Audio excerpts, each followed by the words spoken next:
for the Iraqi president's status as the guarantor of the Iraq constitution. So the US firmly coming out in support of the man that Iraq's president has nominated to be the new Prime Minister, Haider al-Abadi, replacing Nouri al-Maliki. The US has said for a while that Mr. Maliki has to go. We're expecting to hear from Nouri al-Maliki shortly about what his plans are, and we'll bring you that as soon as we get it.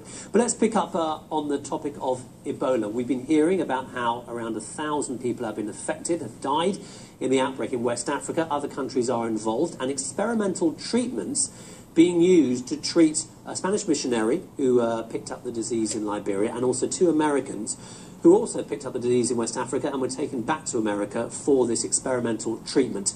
I have with me, as I said, Dr. Sarah Edwards, who's a senior lecturer in research ethics, and she's with me in the studios. Let me ask the first question to you, Sarah. What is the issue here? Should we be using drugs that are not been tested on humans, that haven't gone through that full process to tackle a disease that is so dangerous as Ebola? You're quite right. Most new medications go through a series of clinical tests on humans to ensure that they're safe and beneficial for patients and for sale on the open market. Without those tests, we can't be sure what the full effects of these medications will be, although there will be quite a few animal experiments from which we can infer what the likely effects will be in humans. You're doing an excellent scientist's job of talking around all the issues, but what do you think? Do you think that we should be using this experimental drug called ZMapp, isn't it? That's being used on the Americans who have it. Is it a good thing or is it a bad thing to use it? Yes, I think we should go ahead and explore its possibilities.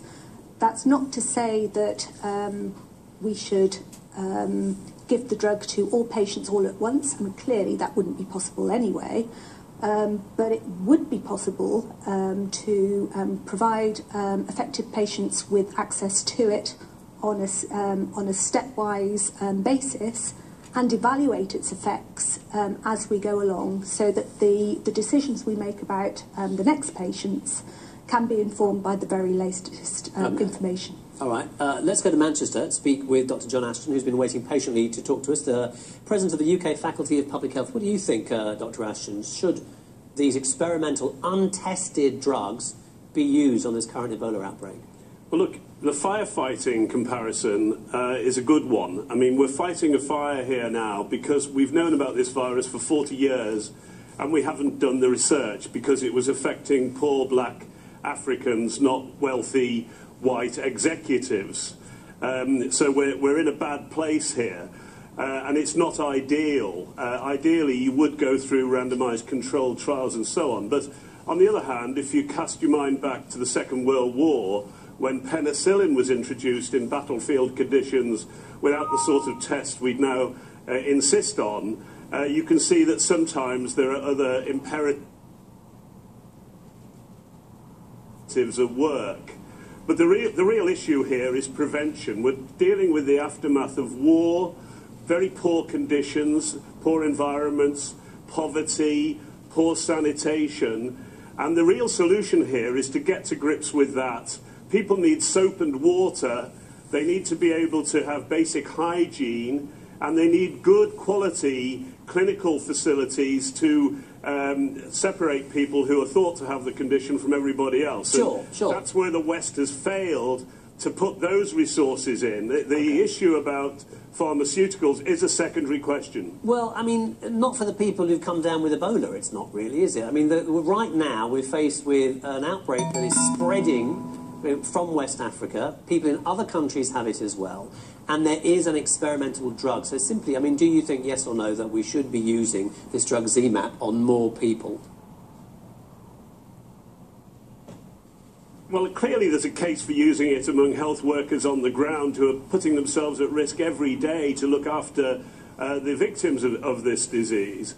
But this disease has a 90% fatality rate if you've got no medical care at all. But as soon as you've got some decent medical care, the death rate goes down. And if you've got good quality medical care, the death rate begins to go down quite significantly. So that the real imperative here is to get decent hygienic medical facilities in place, and to pay attention to the environmental conditions which are leading to the disease spreading in those countries affected. Sarah Edwards, Dr. Ashton was just mentioning, he talked about poor Africans and rich white people. I mean, it does look from the outside that this experimental drug is being given to rich white people and not the thousands, or the, I think there's more than 1,000 cases of poor Africans who can't afford it, who are not a priority for Western drug companies or Western governments. Well, seeking to contain the disease and trying new treatments, pharmaceuticals as well as other treatments, aren't mutually exclusive.